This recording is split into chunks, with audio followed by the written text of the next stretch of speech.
வெற்றி தான் ஃபர்ஸ்ட் எனக்கு நெகட்டிவ் கொடுத்துருக்காரு.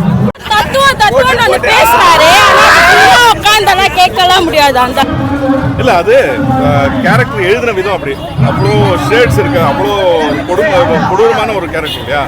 அது புரட்சி அப்படி சொல்ல முடியாது. புரட்சி இன்னைக்கு இருக்கிற நாங்களாம் உட்காந்து அந்த சினிமாவை பார்க்கும்போது ரொம்ப போரிங்காக தான் இருக்குது. நாங்கள் வந்து நல்லா என்ஜாய் பண்ணுற மாதிரி ஒரு பாட்டோ அந்த மாதிரி இருந்து தான் நாங்கள் லைக் பண்ணியிருக்கோம். அந்த எழுத்துல தான் பாதி அந்த கேரக்டர். ஸோ நம்ம பண்ணது மீதி ஒரு 20% இருக்கலாம். பட் மேக்ஸிமம் வந்து அவரோட எழுத்து டைரக்ஷன் தான் அதுக்கு காரணம். அப்படி வந்திருக்கு.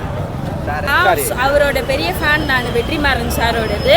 அவர் எல்லார் படமுமே நல்லா தான் இருக்கும். இதுவும் வந்து நல்லா இருக்கு. ஆனால் பெருசாக சொல்கிற அளவுக்குலாம் எதுவுமே இல்லை.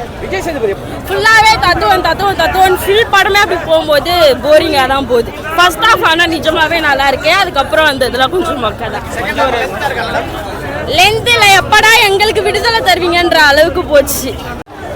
பார்க்கலாம், தாராளமாக பார்க்கலாம். ஆக்சுவலி நான் கொஞ்சம் ஃபர்ஸ்ட் டே சரி ஃபர்ஸ்ட் ஷோ கொஞ்சம் காலையில் ரொம்ப ஹெவியான மூவி தான் நினச்சிட்டு வந்தேன். ஆனால் அது எப்போ பார்த்தாலும் ஹெவியாக தான் இருக்கும். ஸோ இது நம்மளோட எமோஷன்ஸ் நம்ம யாரும் வெளில காமிக்கிறது கிடையாது. இது தேவையான ஒரு விஷயம், யாரும் பேசுறது கிடையாது. இந்த கம்யூனிசம் அதெல்லாம் வெளில சொன்னாலே எல்லாரும் வந்து அது ஒரு தப்பான ஒரு விஷயம் அப்படி தான் நினைக்கிறோம் நம்ம. ஆனால் அது பேசணும், நம்ம எல்லாருமே பேசணும். எல்லாருக்கும் எங்களுக்கு எப்படா தேட்டர்லேருந்து போன்ற அளவுக்கு ஃபீல் பண்ண வச்சுட்டாங்க. கிடச்சிச்சு. வாத்தியார் வந்து ரொம்ப இழுத்துட்டாரோ, மக்கள் ரொம்ப தத்துவம் சொல்கிறேன்னு சொல்லிட்டு ரொம்ப இழுத்துட்டாரோன்னு தோணுது. ஆனால் ஃபர்ஸ்ட் ஆஃப் இருக்குமே அது கேட்குற போது ஓகே நல்லா என்ஜாய் பண்ணோம். ஆனால் அது ரொம்ப கேட்டுகிட்டே இருக்கும்போது போதும்டா அப்படின்ற அளவு இருக்காது. பட் யாரும் பேசுறதில்லை. ஓவராலாக படம் எப்படி அதில் எந்த பர்ஃபெக்ஷன் இதில் மிஸ் ஆகுது. ஸோ ஓவராலாக ஒரு டிசப்பாயின்மெண்ட்டாக தான் இருக்குது எனக்கு. படத்துக்கு வந்து வில்லனாக காட்டியிருப்பாங்க ஃபர்ஸ்ட் பார்ட்டில். வில்லனாக இருக்கிற சைடுக்கும் அவங்களுக்கும் ஒரு ஜஸ்டிஸ் இருக்குது, அவங்க சைட்லேயும் ஒரு நியாயம் இருக்குது அப்படிங்கிறத அந்த பெர்ஸ்பெக்டிவ்ல காட்டியிருக்காங்க.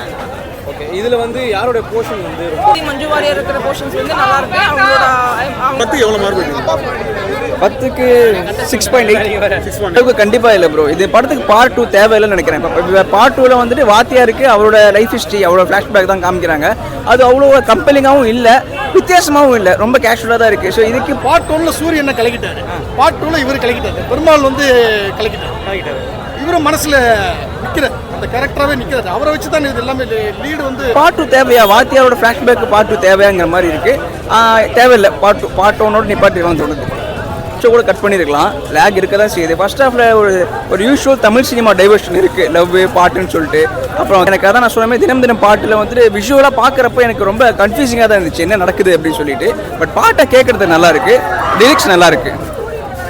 தினம் பாட்டு வந்துட்டு அது வர பிளேஸ்மெண்ட்டாக இருக்கட்டும், அது வர டைம்லைனாக இருக்கட்டும், மாறி வந்துக்கிட்டு இருக்கு. பாஸ்ட்டாக ப்ரெசென்ட்டாக திடீர்னு ஒரு சீனில் வந்துட்டு பிளாக் பியர்டு இருக்குது, இன்னொரு சீனில் ஒயிட் பியர்டு இருக்குது. என்ன ட்ரை பண்ணுறாங்கன்னு எனக்கு புரியல. நிறைய இம்பர்ஃபெக்ஷன்ஸ் ஃபீல் பண்ண முடியுது. ஒரு வெற்றிமாறன் படமான்னு கேள்வி கேட்குற அளவுக்கு இருக்குது இந்த படம். ஃபேமிலியோட வந்து பார்க்கக்கூடிய ஒரு படம் தாங்க இது. பிரம்மாண்டத்தை நம்பி படம் எடுக்கலை இவங்க, கதையை நம்பி எடுத்த ஒரு படம் ஜெயிக்கின்றது இது ஒரு பெரிய உதாரணம். ரொம்ப கடுமையாக எல்லாருமே உழைச்சிருக்கிறாங்க. ஒரு படம் பார்க்க ரொம்ப அற்புதமாக பண்ணியிருக்காங்க. மியூசிக் பற்றி நிறைய பங்களிப்பு சொல்லவே வேணாங்க. ராஜா சார் தான் என்றைக்குமே அவர் அரசியலாக வந்து ரொம்ப முக்கியமான ஒரு படம். அரசியலுக்கு தேவையான இப்போ இருக்கிற ஜென்ரேஷனுக்கு தேவை, கண்டிப்பாக தேவை. அது தெரியணும். ரசிகம் பின்னாடி போயிடக்கூடாது. தத்துவம் இல்லாமல் ஒரு நம்ம லைஃபே அதுதானே தீர்மானிக்குது அரசியல். அதை ஒரு சினிமா மூலியமாக, ஒரு பொழுதுபோக்கு மூலியமாக சொல்லணுன்றது வந்து அப்படி திங்க் பண்ணி தான் எடுத்திருக்காரு.